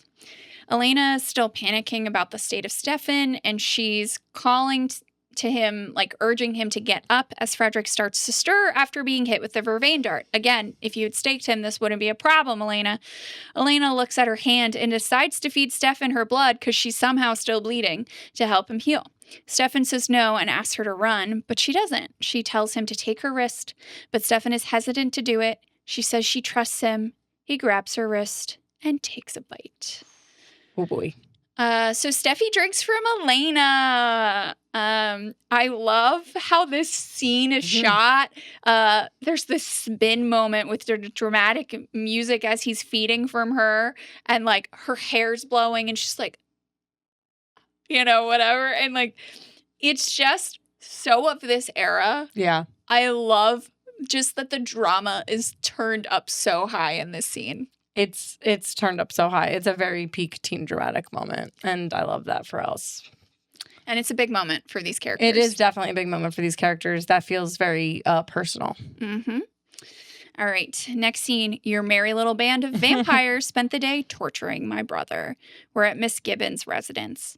Pearl and Anna return home to see dead vampires all over the house. And Pearl, like, we hear her outside saying, like, what's going on here to the ominous vampires who are trying to get into the house. Rick and Damon are still inside. She asks Damon what he did, and Damon, aghast at this, recounts that the tomb vampires, it's what the tomb vampires did with Stefan. She says the responsible parties will be dealt with. Damon tells her their arrangement won't work unless she controls them, and she tells him that this wasn't supposed to happen. Damon doesn't really care about this and says that if he had a good side, this wouldn't be a way to get on it. Next scene. Night, Frederick, you little bitch. We're in the woods. Frederick is getting up from his vervain nap and ready to attack once again. He moves toward laying down Stefan and grabs another branch to stake him. This time, however, Stefan is healed from his wounds, or at least most of them, and he jumps up and vamps out with a counterattack. He pushes Frederick up against the tree and stakes him. Since he's hopped up on the people blood, he continues staking Frederick repeatedly in rage until Elena stops him. He almost turns aggressive toward Elena, but realizing it's her, breaks him out of the blood rage. She's a little shocked by his behavior, and he's embarrassed. Thank God that Frederick said he was so fucking annoying. Truly. I will say, like, yes, very traumatic and dramatic for Elena to see Stefan like that. But let's be honest, he deserved to get that aggression out on Frederick after being tortured all day by him. And Frederick stabbed him with glass during the previous attack at the Salvatore boarding house. It's true. And I'm sure, like I said, it's a shock for Elena to see her sweet Stefan this way. But honey, he's a vampire. He's a vampire. Just saying. Yeah, I mean, just, girl, like, that's his nature. It's his nature. Okay, next scene. We're getting towards the end. Mm-hmm. Nothing's going to be okay, part 1. I do love when we get part 1 and part 2s at the end of these episodes. We're at the Salvatore boarding house. Elena is staring blankly into a mirror at Stefan's. Stefan walks in and asks how she's doing. Stefan walks in and she asks how he's doing. And he says good and that the wounds are mostly healed. There is a clear tension and awkwardness here. Stefan tells Elena that what he did to help Stefan could have gotten her killed. She knows this and he apologizes for what he did and for having to see him act out in that way with Frederick. She's at a bit of a loss for words and says she's never seen him like that and it was as if he was a different person. She also goes on to blame herself for making her drink her blood, or making him drink her blood. Stefan corrects her on this, saying she was saving his life and he was saving hers and that it's going to be okay. Elena gets a phone call from Jeremy and we can assume that it's him relaying the news about Vicky. Oof, I am just not feeling good about this. How about you? I don't feel good about it at all. We'll talk about it more in our final thoughts, but definitely not feeling good about it. It's tough stuff. All right. Moving into our part 2 of Nothing's Going to Be Okay, but also our final scene from episode 17.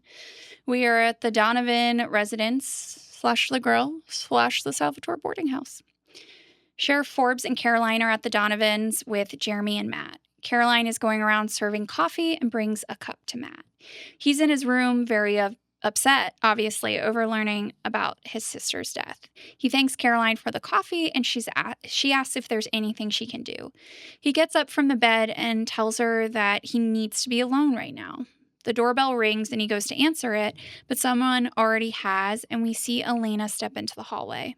At the sight of her, Matt starts to well up and goes over to hug Elena as he breaks down. Caroline looks on from the bedroom the bedroom doorway, trying to brush it off. At the grill, Rick sits down at the bar next to Damon. Damon says to Rick that their escapade was fun, and Rick just looks at him. Damon dismisses this, telling Alaric that he knows that he and everyone hates him, but they can't deny that what they did was badass. Rick punches Damon and walks away. Everyone stares, but Damon, unimpressed, just keeps drinking at the bar. Back at the Gilberts, Jeremy and Elena return home from the Donovans, and Elena tries to ask if Jeremy is okay, and he says he's going to get some sleep. Elena leans up against the wall and slides down, sitting on the bottom of the stairs. A peak Elena move, by the way, just so we haven't seen it in a while. But she's not touching her hair. No. That would actually really take this over the top, right? Yeah. In his room, Jeremy looks over news clippings that he probably compiled for his research paper, one being about Vicky. Anna appears in his room and asks what he's doing, and he tells her about Vicky. She asks if she's the one he thought was a vampire, and he says yes, but turns out she's been dead all along. Anna now realizes why Jeremy wanted to be turned into a vampire to be with her. Jeremy turns away and starts to apologize, but Anna's already gone. Back at the boarding house, Damon walks into the study where there are a bunch of empty blood bags and sees Stefan on the floor, drinking another one, distraught. Yikes. All right. Thoughts on this final scene. Here we go. I know this is a very sad time, but fuck Matt for brushing off Caroline again. Yeah, right? Let's not forget that she's had a very traumatic day, right? She's been stuck in the woods. No one came to look for her, apparently, and she falls and could have gotten hurt or died, and then she discovers a dead, mangled body. And it's her boyfriend or whatever they are, right? Because it was just the last episode, which was the night before at the doomed double date, that he says he doesn't know what they are. And she's the one who found his sister. So, just a lot there for our girl Caroline, and she just somehow still ends up showing up for everyone. Exactly. So I do agree with Damon that he and Rick were badass, but he shouldn't have killed Miss Gibbons, though. No. And that's probably why Rick punched him, among other things. Like lying and saying that about Isabel. Yeah. I also am glad that Anna put together why he wanted Anna, or I'm glad Anna put together why Jeremy wanted her to turn him, because I feel like that's been, I would say, maybe clear to us, sort of, depending on your viewing of this, but I'm glad that she finally got there in the end. I agree, but it's really sad. Yeah. And then my biggest thought is I'm really worried about Stefan. Same. Tough. My boy. Tough stuff for Stefan. Well, I guess we're going to find out. Yeah, so that's it for our deep dive of episode 17. So we're going to move into folklore.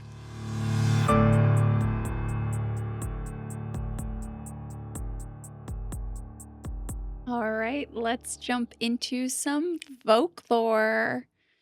So this week we got to see more of the vampire nest at Miss Gibbons' house. Vampire nests or communities are often explored in supernatural stories. So we thought it would be fun this week to explore this topic further, looking at folklore and pop culture representations.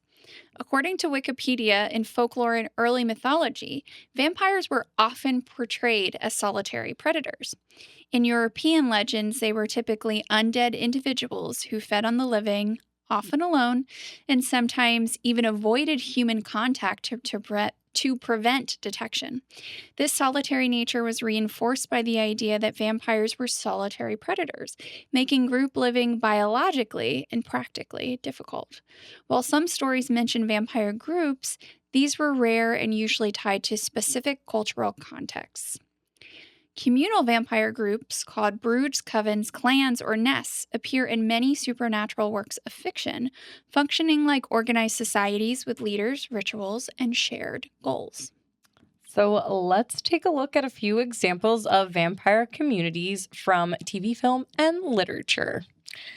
So I think we're going to just take it all the way back to some old school vampire stuff with the Brides of Dracula from Bram Stoker's Dracula.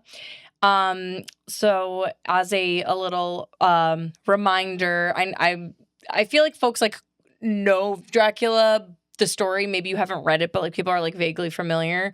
But if you haven't, this is like a little bit of a taste of this. So Jonathan Harker meets 3 of Dracula's brides while exploring Dracula's castle at night.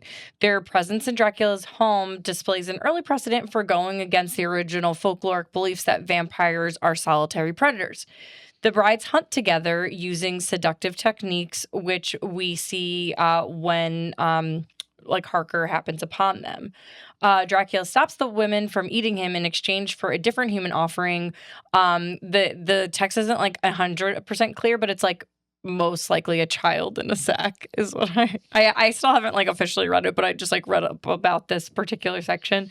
And because Dracula still has business to do with Harker, like he doesn't want the brides to kill him. So he does promise to leave Harker with them when he's done like doing business. So Dracula does make good on his promise, and when he leaves to go to London, he leaves Harker to the brides. This further demonstrates how Dracula and the brides operate communally, with the brides specifically traveling and living in close quarters together as a unit. They are also seen towards the end of the text traveling together, trying to get Mina to join them before meeting their own demise by Van Helsing.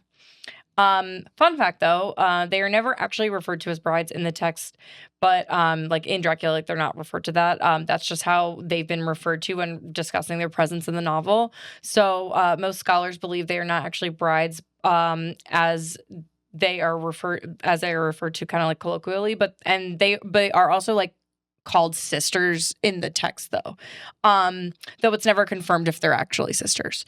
So this could simply mean they're sisters in the sense that they live and hunt together without a blood relation, though there is some speculation that 2 of the 3 brides could even be related to Dracula, as they have dark hair and red eyes like him, while one of the brides has blonde hair and blue eyes. So it's just like, I don't know, like what do we think of, like it's just like interesting to see, like, so we see this like very early, like, and it's maybe not a full nest like we're seeing in the show, but it's like we see this like communal living, especially with the brides like being like very much a unit. Yeah. I mean, it kind of sounds like a dream to me. I know. Just living in community with other spooky bitches. Yeah. I mean, I would love to be, do we need to do that as a Halloween costume? We should, but I don't need a child in a sack. I'm good. No, I don't need a child in a sack either. But I really need to read this. I read Dracula like not too long ago, and I need to catch up.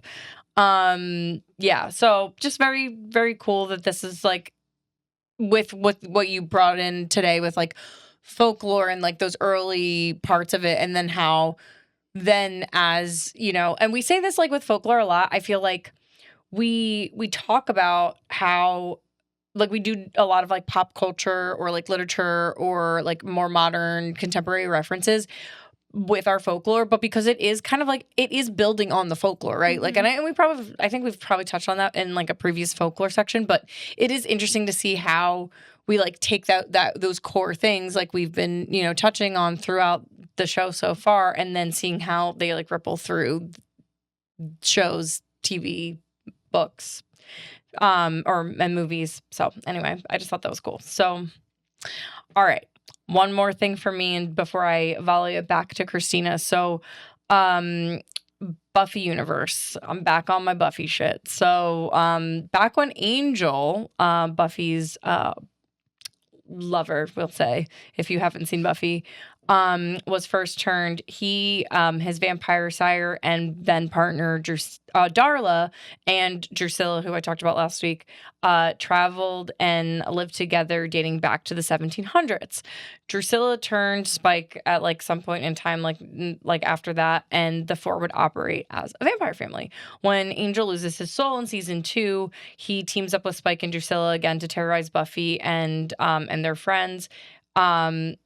And her friends, and then like try to end the world. But they do like, they're very much communally living like in the areas where they're at. Like they are all like living together. And when the 4 of them back in the day were traveling together, like they would just like exist and cohabitate together in different places as they traveled. So So I just thought it would be worth mentioning. Yeah, thank you.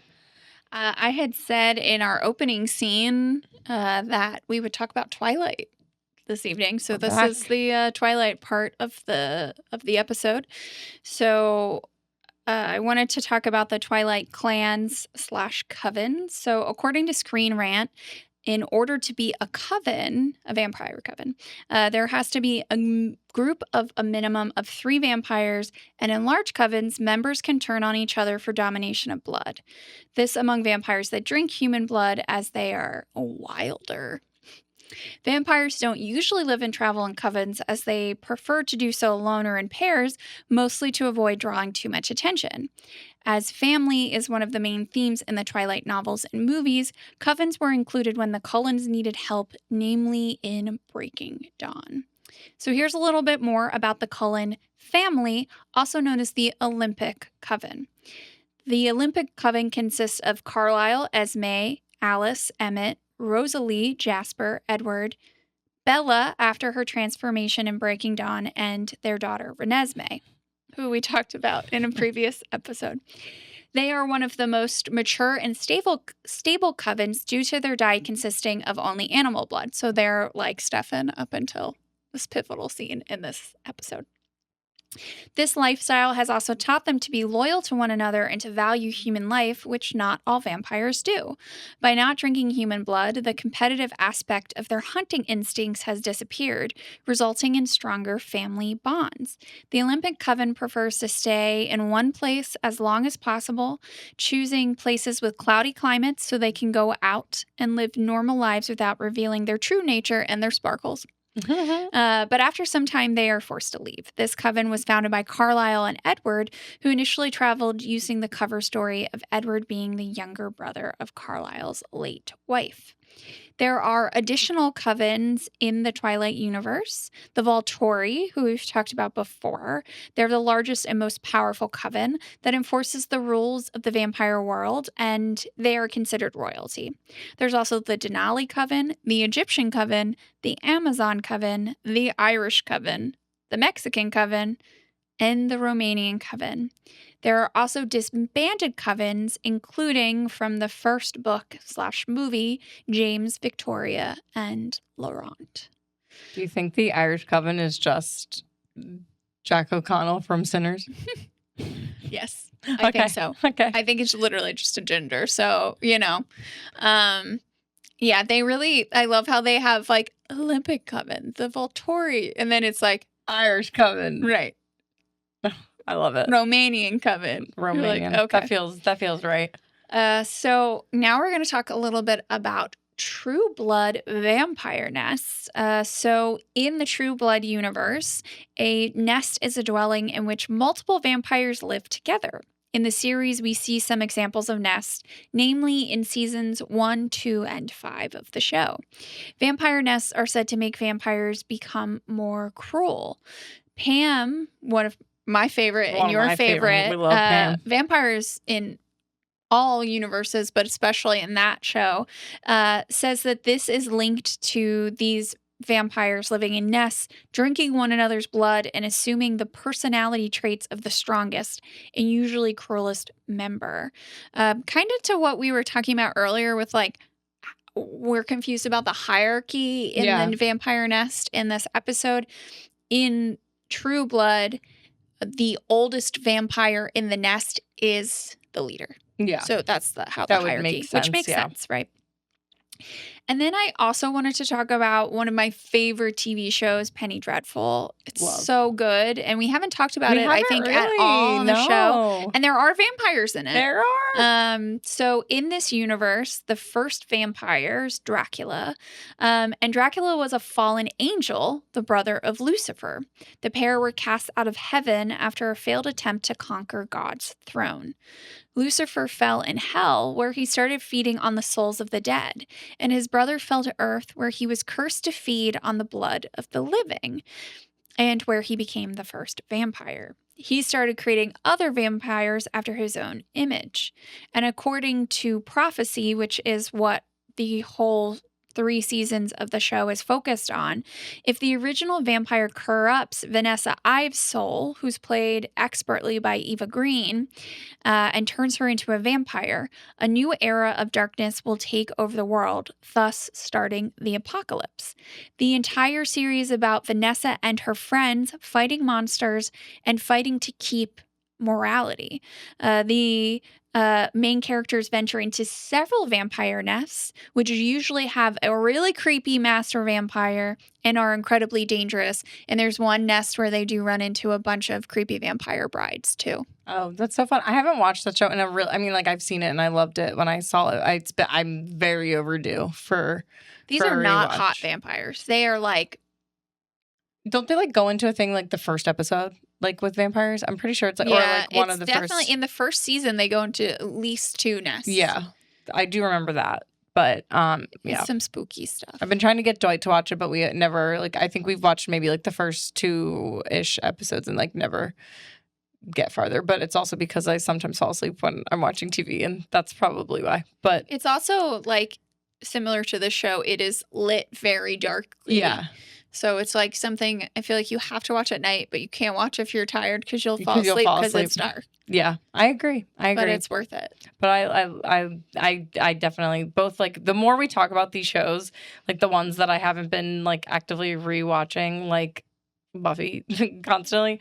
I just like want to revisit them, like True Blood, Penny Dreadful, and I know I want to revisit. I actually have to finish the series of what you're about to talk about. I have to finish it too because I've never finished it. I mean, I love the movie, but what are we talking about? We're talking about What We Do in the Shadows, which we also have not talked about. I know, wild. I feel like we focus on like the more dramatic vampires, which these are dramatic vampires in a different way, in a campy, very campy way. So What We Do in the Shadows, in both the original film and TV adaptation of the show, we see a group of non-related vampires coexisting and living in a home together. They are very much styled to be like roommates with their own quirks and relationships to one another and how they navigate the modern world, while still operating very much as a family. I'm saying operating a lot, and I'm sorry. I did just write, I don't know. For some reason, my brain just was going there.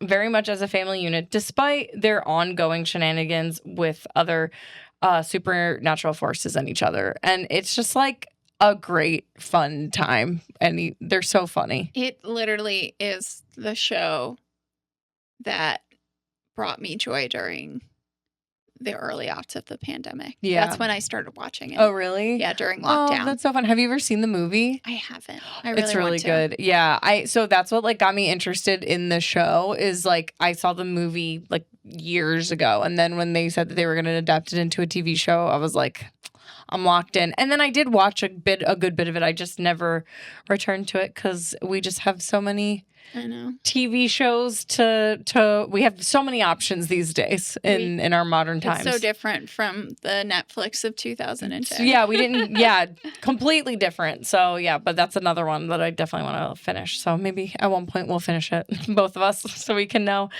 Okay. So, to conclude our folklore section for today, as we can see, there's a long history of vampires nesting together, which does seem to benefit the various groups overall in the end. This is likely why Pearl has been so resolute that they carefully kind of figure out how they're going to maneuver in the town to just take back Mystic Falls. Like, she wants to be deliberate. She wants to just bide their time really before kind of going all in or doing whatever they want to do. But after this week, the prospects don't look too good, do they? They sure don't.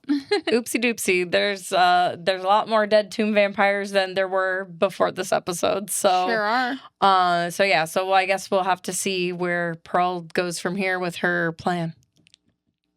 All right. Are we ready to move into our hot takes and final thoughts? Yeah, let's do it. All right.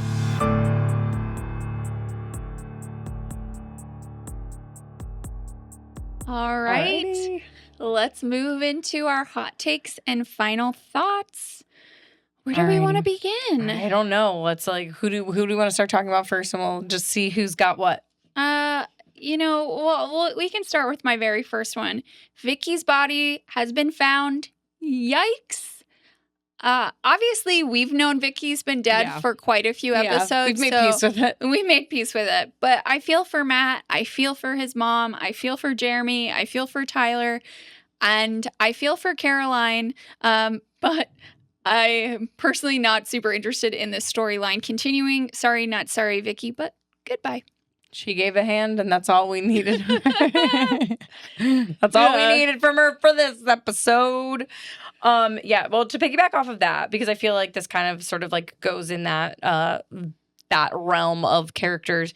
So, I'm sure you have some points on Caroline too, but like Caroline continues to be so helpful despite her traumatizing day, which you did bring up earlier in our episode.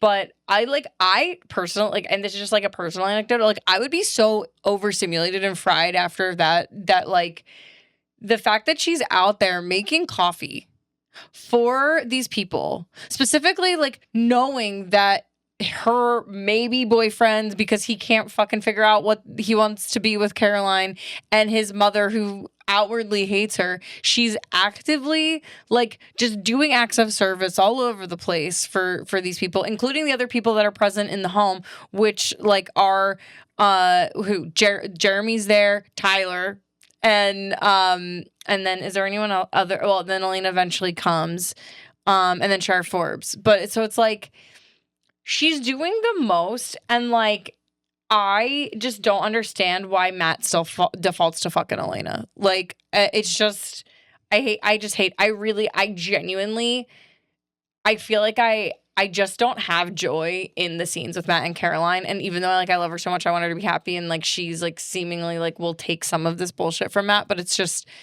I'm so done with it. Yeah, and you know, it's something I thought about in my most recent watch of this episode too, is that yes, Elena shows up for Matt, but she's known this whole time where Vicky was and what had happened to her. Yeah. And so a part of me is kind of like, you got a real pair on you, Elena, to like show up there and continue to like lie to your friend and console him. And I'm just wondering how that's all going to shake out if Matt learns the truth or if Jeremy learns the truth. So true. I'll agree with a lot of the things you were saying about Caroline. Like, I think this was a really tough episode for our girl. She did look super cute, though. And as you were saying, she showed up for everyone. She tried to show up for her dad and his boyfriend and his boyfriend's daughter. She showed up for Matt. She showed up for everyone in the house. And when you were talking about it, I was just thinking of something that my mother-in-law recently said to me about being the glue. Mm-hmm. That like I hold together my household, but I hold together my family, and I'm allowing Alex, like we both have a lot of family stuff going on, to like be there for their family and everything. Yeah. And it was very validating to like have someone say that, but I feel like Caroline is truly being the glue here. Yeah. And unfortunately, the person who is the glue doesn't always get the recognition or the support that they need, right? Yeah. And I don't know if Caroline has a therapist like I do, you know? And clearly, Bonnie, we miss Bonnie, and Elena is not a very good friend to her, as the last episode showed us, right? Yeah. So I also like really take issue with the fact that like Matt wasn't that concerned about where Caroline was, like, right? Like, even when he's on the phone with her, he's like kind of joking. And like she looks so sad when she shows up at the door, and I loved how you wrote it of like, he just thinks Caroline's being Caroline. And it's like, if someone shows up looking like that, like, don't laugh in their face, you know? No. He doesn't see her. No, he does not see her. He just projects things onto her. He does not see her. Yeah, I agree. And also, like, why wasn't her mom, the sheriff, more concerned about her whereabouts? Why wasn't her father more concerned about her whereabouts? Like, she's been stuck in the middle of nowhere all day and then found a dead body, and she deserves a great big hug. And she does. Like, it's so crazy how they just, like, she's just so shafted a lot. Yeah. I'll jump in just to say, I think you have Bonnie notes too. Yeah, I don't have like a major one. It's just. But we miss Bonnie. We think she's been gone for too long. If Bonnie was here, she'd give Caroline that hug. Just saying, so bring back our girl, please. Yeah, I mean, that's exactly kind of the similar stuff. Like, I just think there's just too many episodes that have gone by without our Bonbon. Like, she needs to be back on the scene. I want to know what she's been up to. I want to know how she's doing because I really do feel like she's missing. She's missing from the show. And I mean, I have one other thing that I might save for like the end, like when we get to like the end, because I do have like a kind of like final thought, but we'll like go through some of these other things before we get to that. So where do we want to go next? I mean, should we talk about Frederick? Oh, yes, because it'll be the last time. So thank God. Amazing. All right, so this was a very intense episode with Frederick and his Goonies kidnapping and torturing Stefan. I literally screamed at the TV every time I watched the episode, especially when he puts the vervain drops on Stefan's eyes. Horrible. Ouch. The acting, the choreography, it all works for me. It's highly emotional, edge of the seat kind of stuff. So that's like my first thing if you want to jump in, but there's more Frederick stuff I have too. Yeah, I just have my one and only note because he doesn't deserve my airtime is I'm kidding. But am I? I don't know. Is that like I'm just so glad that he's gone and like many of the tomb vampires got because like I genuinely, and this will go into like something that I'll say towards the end, but I just think that they're slogging the story down. Oh yes, absolutely. Also like, and I kind of talked about this a little bit earlier, but like Frederick is not great at managing his army of vampires that he seemingly got control over. And also Pearl is not very good at this whole managing a nest of vampires thing. No. So that's not great.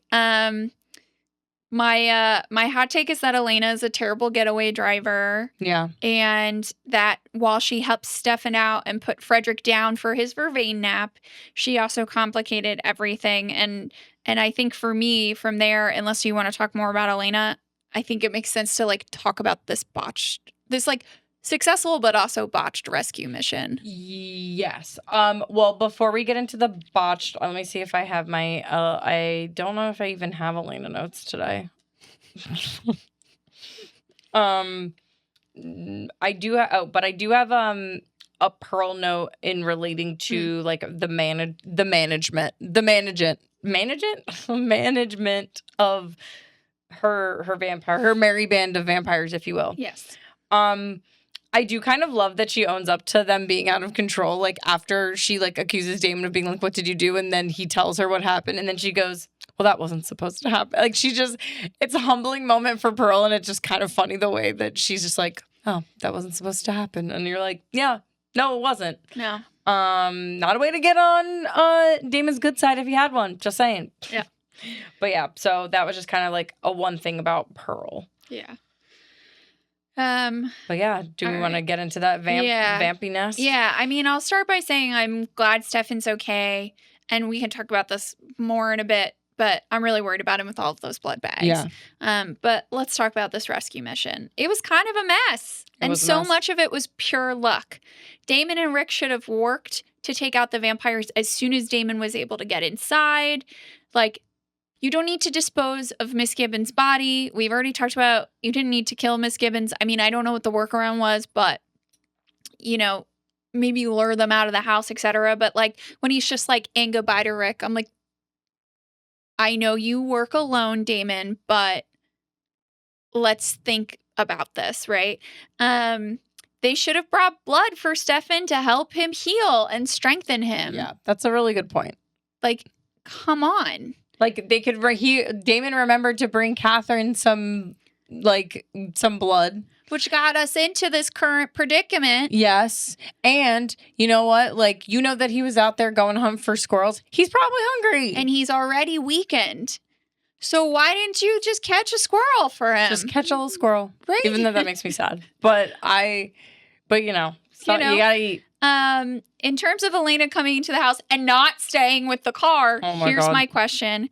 Couldn't Damon have vamp sped his brother out of there and then set the vampire house on fire?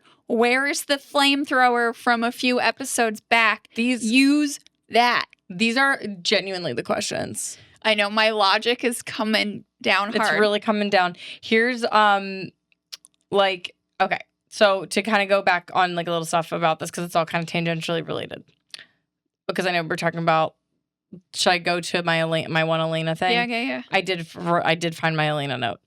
I'm torn on her involvement in the breakdown because like she was kind of helpful when it came to the vervain rope situation. I mean, I'm sure like Damon kind of probably would have just grabbed the gloves and like taken care of it, but if he just left Rick with him. Also, if Rick was Frederick there. used a hook, so that has to be in that torture dungeon somewhere. There were a lot of ways they could have went about like cutting Stefan down without touching it. I was just trying to give her one little tiny thing, but you're right. I don't think I don't think that would have. But to go back to also just the messiness of everything with like what you're saying, I mean, positive thing, I like them teaming up, and we did talk about that we enjoyed the team up of Damon and Rick. Like conceptually, love a team up with these two. So great. But what is fun though is like fun and also messy, and is like definitely why this is messy, is that people don't usually trust Damon because he's just like going by his own code. So, and like he didn't like do anything to like severely like fuck anyone over. Like it was just like you said, like just a bad plan, and like they weren't really thinking about things through. Right. But one thing I find it interesting is like when he does like divert, like because he does like diverge a little bit, and when he like decides to like pointedly go after Frederick or like pointedly instead of just like really focus on the task at hand, or even with Rick like having him clean up the body, like you said, like there was just like different ways to kind of organize it. But I did notice that is something that he and Little Miss Thang Elena have in common, is like diverging plans, because like that's, I mean, like he's done that, we've seen that, not in, like in this episode I feel like he does well the Miss Gibbons thing, right? Like that's kind of a good example of in this like whole thing is what he diverges, because there was like the plan, I'm guessing like per Rick, like that they were gonna just like compel her to like get him to come in, or like I guess they didn't know. They thought they would be able to just tell her to like let Damon in, but when that got to that, he just was like assuming that Damon would like preserve her life, and he didn't, which is like kind of operating on his own code. But like Elena also operated by hers, because she decides to just go in there instead of, and putting herself and all of them at risk in the process. Yeah. Also, vein darts are great, but they are temporary. You gotta kill all those motherfuckers if you want to survive the night. For real. Like, I mean, just you got, like you were saying earlier, you gotta like stake that shit. I had one thought just about to add on to the Rick and Damon team up, which I also enjoyed, even if it was because Damon lied to Rick about Pearl having info about Isabel. There's a budding frenemy thing happening, and I like it. Yeah. I agree. Okay. So actually I had one more thing that I think because I think maybe let's see where we've got. I just have a couple left. So yeah. Do you want to just take us home with some of the ones that you've got, sure. and then I can like wrap up mine? So the rainy green screen or whatever they used for this episode. I do love this call out. It's so bad. And it is like a totally different color. Yeah. It's like all grayed out, and it just made it hard to see. It made it hard to see, but also it genuinely felt like so amateur and took me out of like the severity of what was happening. Yeah. And yet the other scenes were emotional and well choreographed and everything, but it's just like so cheesy. So I had to call that out. And then obviously I'm very concerned about Stefan, and that's, TBD what's going to happen there. And then my last one is a little lighter. I want to know what brought you to this conclusion. Okay. So before Stefan goes out, right, to go get some squirrels, give his regards, Damon's regards to the squirrels, Damon is working on tuning the clock, right, in the study or the library, whatever. And it just seems like such a random thing to see Damon doing, like that Damon would like care about the clock Yeah. or anything.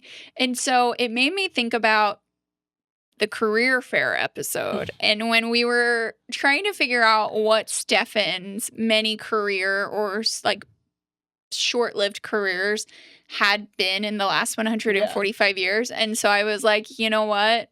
I think during the last 145 years that Damon was a clockmaker. I love that. And I'm sticking to that. I think that's a great headcanon. That's a great one to add into our headcanon, is that he was a clockmaker.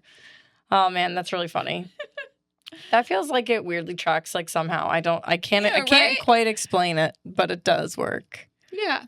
I love that.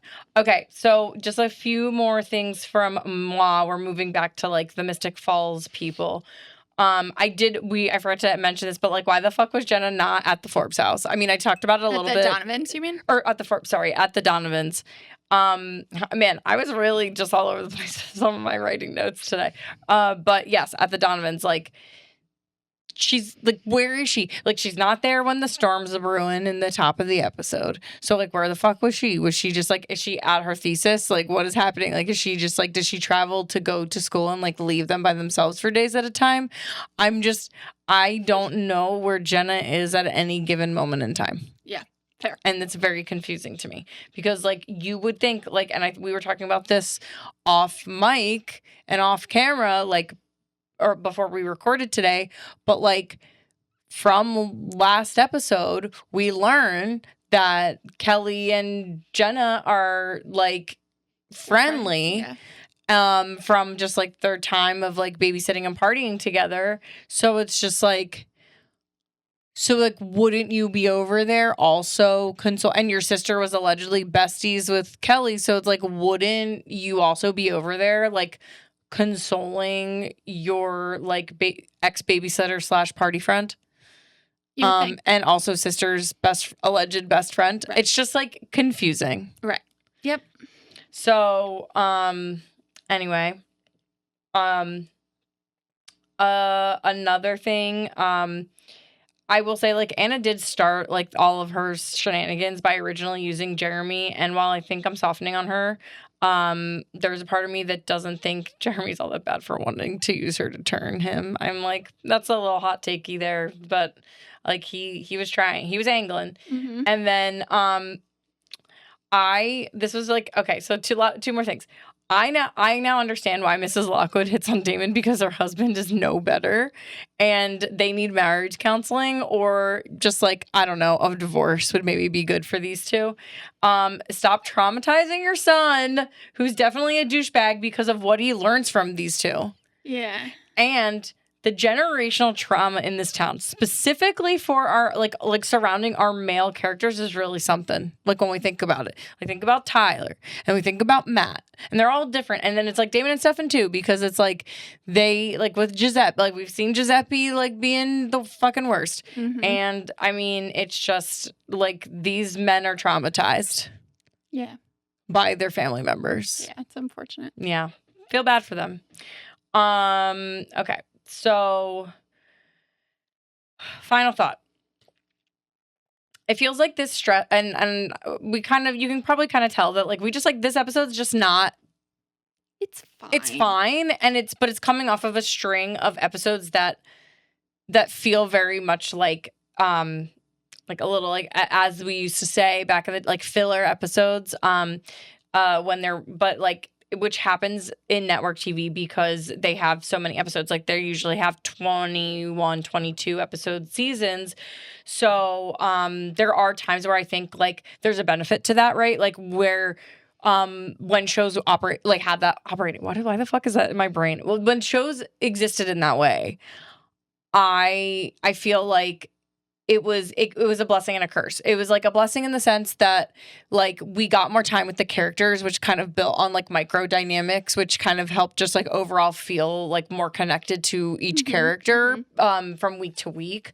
But then there are just times where, like, when we're just kind of taking time to like off the main plot points of like what the like overarching like themes are of the season, it can kind of feel sloggy. And it does feel like, for me at least, and I don't know how you feel, but like I think starting with A Few Good Men, like the Bachelor Raffle episode, and then continuing through like There Goes the Neighborhood, which was last week, and then this one, I just think that these three were definitely like, there was a big thing that happened prior, right? Because there was like the opening of the tomb. Mm-hmm. And then it kind of just like had this like 3-episode arc of like, like we're just kind of here. And now but it does feel like we're about to like get to our next thing. So before like how do you feel about that in general? Like, do you like agree with that or like disagree? It feels totally like filler.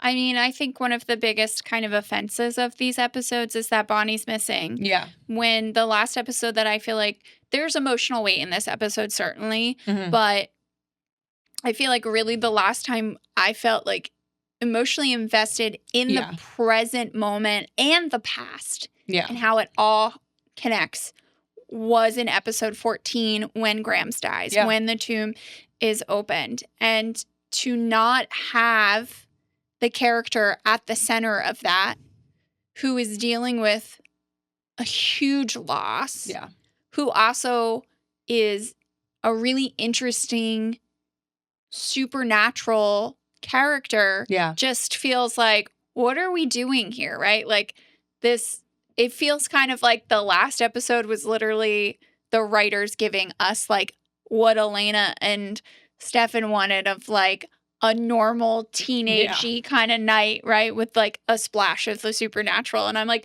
no, I'm all in. Yes. For the supernatural. I want to bring Bonnie back. Keep tabs. I hope she's back next episode because we miss her. Yeah. So to kind of just like tie a bow onto this. So like I think I don't know because I haven't really watched the next episode yet. And I don't remember, but I know I believe just based on where we are in the show, like this is episode 17. There are 22 episodes, right? So we are rounding out to our like latter part of season 1. Crazy to think. Crazy. So that means that there's gonna be some kind of just end point that's going to be a little crazy in these next couple episodes, and we can kind of already see some of those threads that are kind of hanging out there right now, which are like Elena and her birth mother with and Alaric's ex-wife Isabel. There's got to be something that's going to go on with that just feels too even though we kind of forgot about it for a couple weeks, like it feels too big for this not to be addressed before season's end. And then Stefan's blood consumption, that's a new reveal that we got this week. Like that seems to be a potential like red flag issue that's going to come up for us. And then like we've like been still we've been hearing about Catherine still a little bit, and it's like, is Damon really still over Catherine? Like is he really like, was her not being in the tomb it for him? Like where is he at? Because it does seem like he's kind of over it, but not like he keeps like bringing her up, or like people are bringing her up. So I don't know. There's that. And then I just going back to our girl Bonnie. I just want to know what's going on with her and like how she's been coping with this major loss in her life, as you said. And I wonder how losing Grams is going to shade her view around helping vampires in our future episodes, because I feel like after experiencing that kind of loss and a senseless death, as we extensively felt in that episode, I just think that there's a lot there. Yeah. What about you? Is there anything before we like bop away from this? No, I feel like you really hit all the notes of like the frustration we've been feeling and what we are looking forward to getting some resolution on. Yeah. So, all right. Well, now we'll move on to our favorite lines from the episode. Do you want to go first? Sure. So mine comes from Damon. I've got 2 liters of soccer mom in the fridge. No? All right. Give my regards to the squirrels. Can't. I love it. I also love that is definitely like a line that was put there to like foreshadow like where we see Stefan by the end of the episode, because it's just like definitely that was intentionally put there for that. Yeah. Okay. My favorite line is, you can tell all that by looking at her ass. Awesome. I'm going to go play some pool. Tyler clapping back at his dad. Fuck, marry, kill. All right. You ready? You go. I think I am. Okay. I believe in you. I'm gonna fuck Stefan. Okay. Because those abs look good even in duress. And I don't know when I last fucked him, so I need it. And then I'm gonna marry Harper. Because, you know, he also needs to get laid after this and just he's our hero. Yeah. And he gets really mistreated. And also, I think we've talked about this in previous episode that, like, the writers aren't really giving his, like, he doesn't really get much of a storyline. Yeah. But I really like what we see of him. Mm-hmm. And so I'm going to marry him so I can start dating him and get to know him. I love that. And then I'm going to kill Mayor Lockwood. I mean, he deserves to die. Because not only is he just like a slimy skis ball with Pearl, and to your very, you know, smart point and sad point about these very traumatized young men in Mystic Falls, right? The example he's setting for his son, both in this episode and then in previous episodes, like namely the career fair when he's trying to get the two boys to just beat the crap out of each other. Crazy stuff. So that, and then also the fact that like he mishandles the news of Vicky's death to such an extent that I'm like, what are we doing? I'm gonna put you by that waterfall and no one's gonna find your hand. So you can't give anyone a hand. So you can't. It's just like off with his hand. Off with his hand. I can't. Oh man. Your turn. That's so beautiful. I love that. Okay. I am going to fuck Rick because I just really loved his acting abilities to get into the house. It's just, I don't know. It just was working for me. I'm going to marry Caroline because she fucking deserves to be loved, and I'm tired of this mistreatment. Yes. And then I'm going to kill.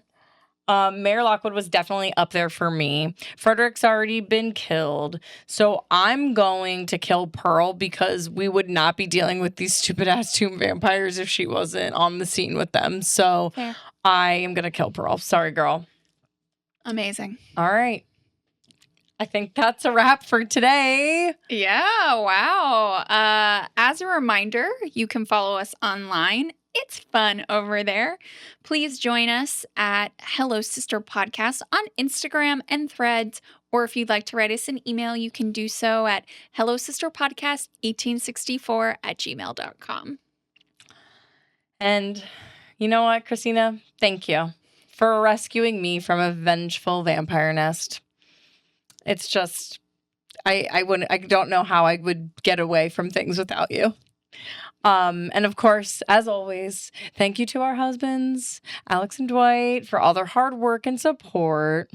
And thank you, Brenna, for always checking in to make sure I arrive safely at my destination. Of course. And that's actually like something we do in real life. That is real. Like, we're like, text me when you get home.